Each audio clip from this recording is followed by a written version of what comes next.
Hey, what's up everybody, and welcome to another episode of News Dose. And today we got a few things to talk about. One of the new Xbox studios is revealing a little bit more information on their acquisition, while another is opening up on their upcoming new IP.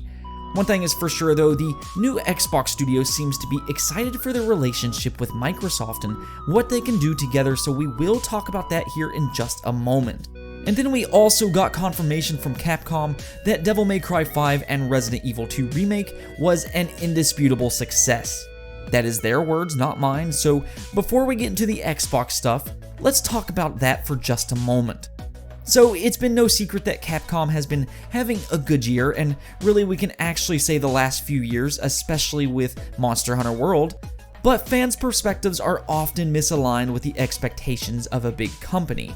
This, however, is not the case with Capcom, as they revealed that both Devil May Cry 5 and Resident Evil 2 Remake wasn't just a critical success, but also in terms of copies sold, with Devil May Cry 5 selling 2.1 million units, while Resident Evil 2 went on to sell a whopping 4.2 million units. This, of course, is good news all on its own, but this is where it gets really interesting. In the same report, Capcom then goes on to state their goals, and one of those is to awaken dormant intellectual properties. Of course, both Devil May Cry 5 and Resident Evil 2 falls under this category, and considering their indisputable success, Capcom will be looking to do more games just like those. Now the question is, what Capcom games can benefit from another remake, or simply just revived with a new installment?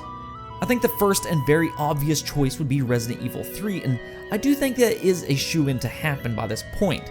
It's pretty much the most inevitable move by this point, I would think, but what about other franchises that Capcom owns? The first one that pops out to me immediately is Dino Crisis, and I've talked about this on the channel before, but Dino Crisis with the Resident Evil 2 engine would be absolutely amazing. I mean, Dino Crisis has always been such a unique game, and we don't really get a lot of good dinosaur games in the first place, and it's kind of like Resident Evil, but instead of zombies, you have dinosaurs, which, in my opinion, is a little bit more original considering there is already a lot of zombie games on the market. Of course, Resident Evil is top of its class, but I think bringing Dino Crisis back would be pretty awesome. Capcom also has plenty of other intellectual properties that they could bring back, including Breath of Fire, which is often viewed as one of the all-time great JRPG franchises. You have Darksiders, which is a very unique fighting game with pretty cool characters, and even Dragon's Dogma, which has a lot of potential, so there's no shortage of games that they could work on if they really wanted to, and personally, I think this is very exciting news. Any one of those games returning would get me excited personally, especially a modern-day Darkstalkers or a remake of Dino Crisis. Though I'm curious to hear what you would like Capcom to bring back, so let me know in the comments below. Moving on, Obsidian Entertainment opened up a bit about the Microsoft acquisition and them joining up with Xbox Studios. In an interview with WCCF Tech, senior designer Brian Hines said that the acquisition was a weight off of Obsidian's shoulders and that they're focusing more on what the next games are going to be rather than how they have to pitch the next games. He also yet again alleviated any kind of concerns by saying that Xbox is letting Obsidian be themselves and that they're not going to change them in any way, shape, or form. Obsidian is of course one of the best RPG developers on the market, and ever since that they were acquired, there has been a lot of concern about what they will be like under the Xbox umbrella. But I personally really believe in Phil Spencer right now. I think he's giving these new studios a lot of freedom, and I think Xbox is going to have some pretty great games next generation because of this. I'm excited to see what studios like Obsidian Entertainment can create without being strapped for cash. Even Outer Worlds, which looks excellent, it does seem to be a little bit on the budget side of things, and because of this, it's a game with a little bit of a smaller scope.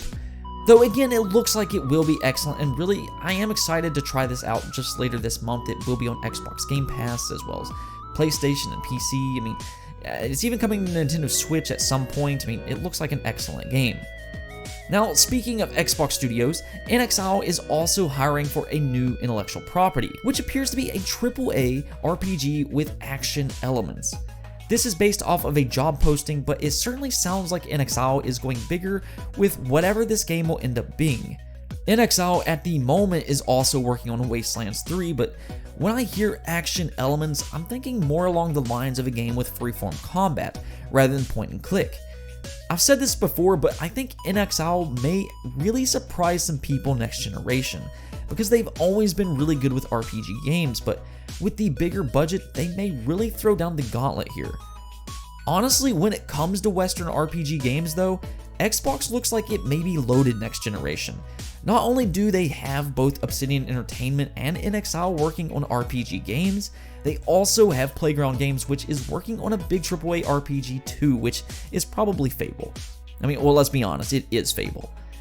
In other news, the Nvidia Shield Pro was announced, and I'm actually a big fan of the Nvidia Shield line. Though for me, I like their portable editions much more, as I have both the Nvidia Shield Portable, which I absolutely love its design, and then I got the Nvidia Shield Tablet as well. Personally, I would like to see them make another portable version, but hey, that's just me. This though is the streaming box that you can hook up to your TV, and I definitely think it has its uses. The Nvidia Shield Pro does have an increase of 25% in performance, and while that isn't a substantial jump in power, it's still nice to have. I don't know if it'll be enough to upgrade from the previous model, but if you're looking into getting the Nvidia Shield Pro, it will be available on October 28th for $199 US. Now the last thing I want to talk about is Red Dead Redemption 2, because we got a new PC trailer today, and yes, it is in 4K.